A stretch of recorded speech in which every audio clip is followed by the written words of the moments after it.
بسم اللہ الرحمن الرحیم۔ ترتیب سورت کے لحاظ سے یہ سورت مکی ہے اور سورہ لقمان کے بعد 58 نمبر پر نازل ہوئی، اور ربط اسمی اگر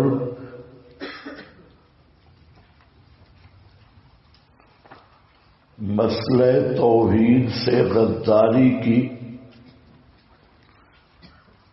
تو اہل سبا کی طرح عذاب آئے گا۔ ربط مانوی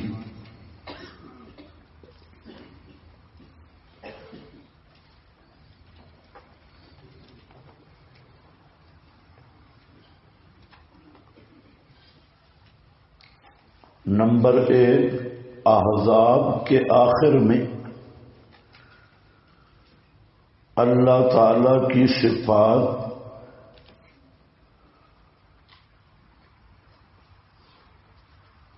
کان اللہ غفور الرحیم کا بیان تھا، آیت نمبر 73، اور سورہ سبا کے شروع میں انہی صفات کا اعادہ ہے، آیت نمبر 2۔ نمبر 2، سورۃ الاحزاب میں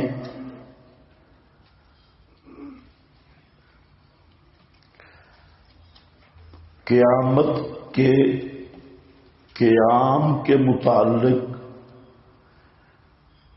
مشرکین کا سوال تھا، آیت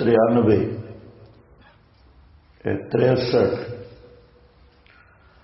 اور سورہ سبا میں قیامت کے انکار کا ذکر ہے،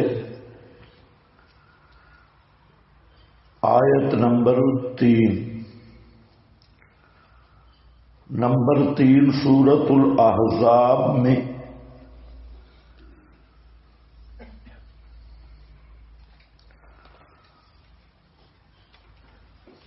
قیامت کے انکار کا بیان تھا، اور سورہ سبا میں قیامت کے اس بات پر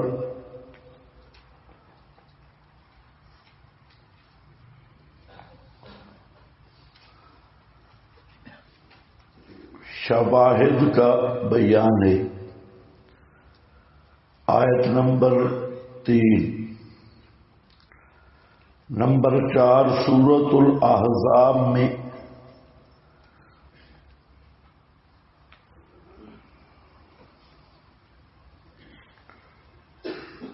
ارتکاب فاحشہ للازواج پر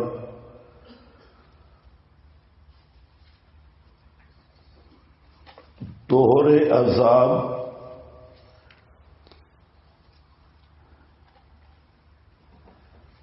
کی وعید تھی، آیت نمبر 30، اور سورہ سبا میں مخلصین کے لیے دوہرے اجر کا بیان ہے۔ نمبر 5، سورۃ الاحزاب میں کفار پر اللہ کی لعنت کا ذکر ہے، اور سورہ سبا میں کفار کی گردنوں میں لعنت کے طوق ڈالنے کا ذکر ہے، آیت نمبر 33۔ نمبر 6، سورۃ الاحزاب میں نبی کریم علیہ السلام سے علم غیب کی نفی ہے، آیت نمبر 63 اور سورہ سبا میں جنات سے علم غیب کی نفی ہے. آیت نمبر 14.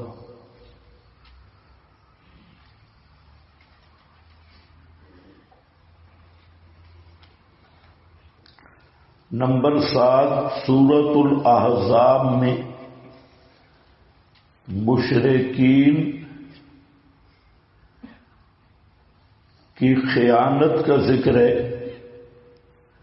آیت نمبر 72 اور سورہ سبا میں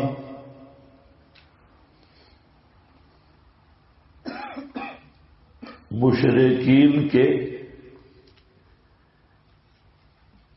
امانت قرآن میں خیانت کا ذکر ہے.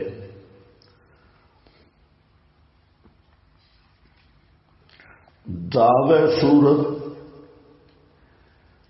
نفی شفاعت قہریہ.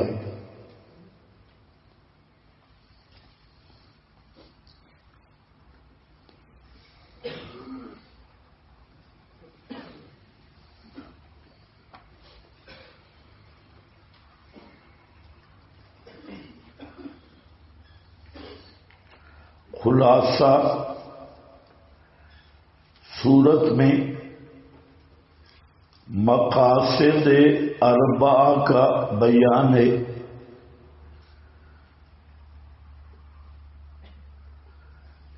اس بات توحید پر 6 دلائل، 4 عقلی، 1 نقلی، 1 وحی.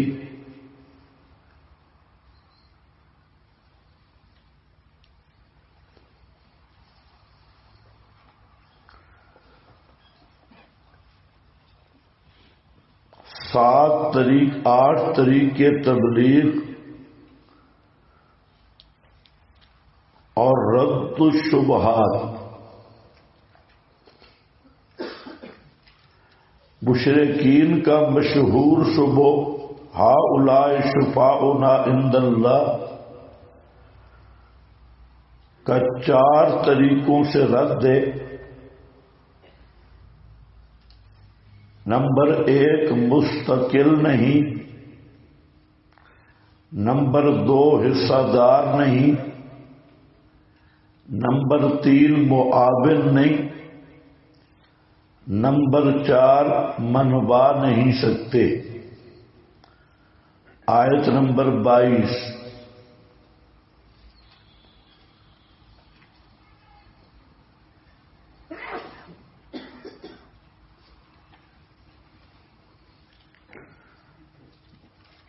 انبیاء اور جنات کے متعلق شبہات کی تردید ہے.